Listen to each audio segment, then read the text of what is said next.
World 1. The best. The one we all played through. The world that made us all fall in love with the game. Every new zone was a major breakthrough.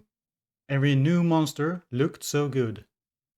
Crafting was fun because any new gear was good gear. Each level and talent point mattered. Getting a new character and doing it all again, but a bit faster, got us hooked on the game. Remember the first time you fought Amarok? The fear! Something we no longer feel in IdleOn. Just amazing. Stamps were fun to find. Gathering statues and depositing them in mass.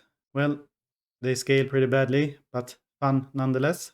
Entering the sewers by accident and getting wrecked by the poops. Fun times. There are two hidden bosses, Baba Yaga and Dr. Defecus.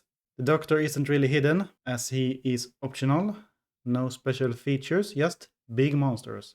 World 1 only have two annoying features, the Owly Spike minigame and the Baba Yaga spawn. These should be made similar to Dr. Defecus, that you can kill him once a day and he respawn at shop reset. I rank World 1 as a strong S tier.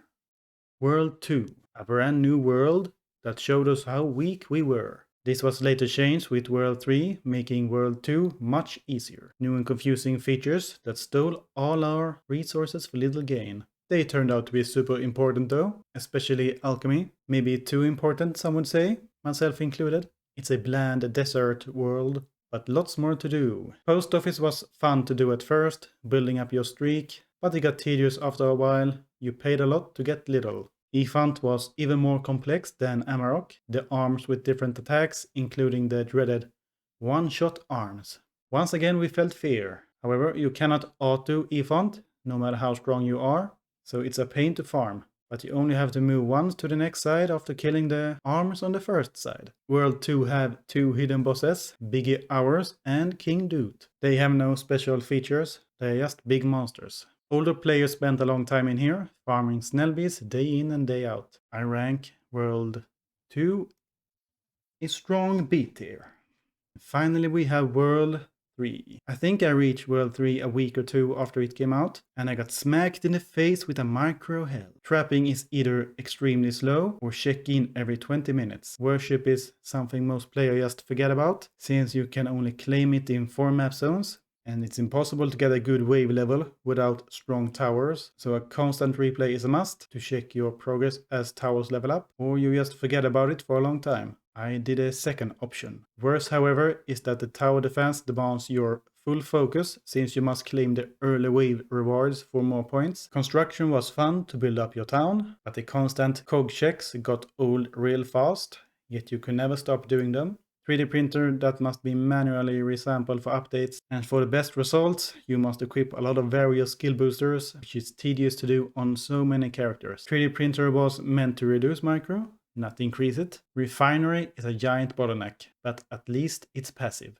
Prayers were so OP that they got made 100 times more expensive, while Lava thinks about what to do with them. People like me, or any new players, that did not upgrade them early on, are now falling behind. I think you should just put a cap on the max level of prayers and be done with it. Library made it so the OP talents got an even higher level, and we might never put points into the weaker talents. Food started to get mandatory here, which was fine for some zones. However, the zones that does not drop any food turned into a major pain. Worst it that the final zones, like Rams, where you spend most of your time, does not drop any food. This increases the microbuy a lot. Crafting in larger bags help with the issue, but then you have to craft. Speaking of crafting, the new items were a major pain to craft, and most players avoided them like a plague, staying with Efant armor as long as they can. There are no hidden bosses in World 3. The World 3 boss, Shizwar, uses shields and is impossible to auto. He is also a bullet sponge, otherwise he is a cool boss.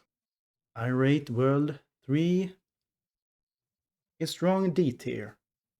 So these are the 3 worlds we have right now. I wanted to do this tier list before World 4 comes out, because it may completely change the game. Apparently it will have a lot of quality of life, which hopefully will affect World 3 the most, but we shall see. Anyway, what's your opinion on this? Write down in the comments, and thank you for watching, and I will see you in the next one. Bye bye!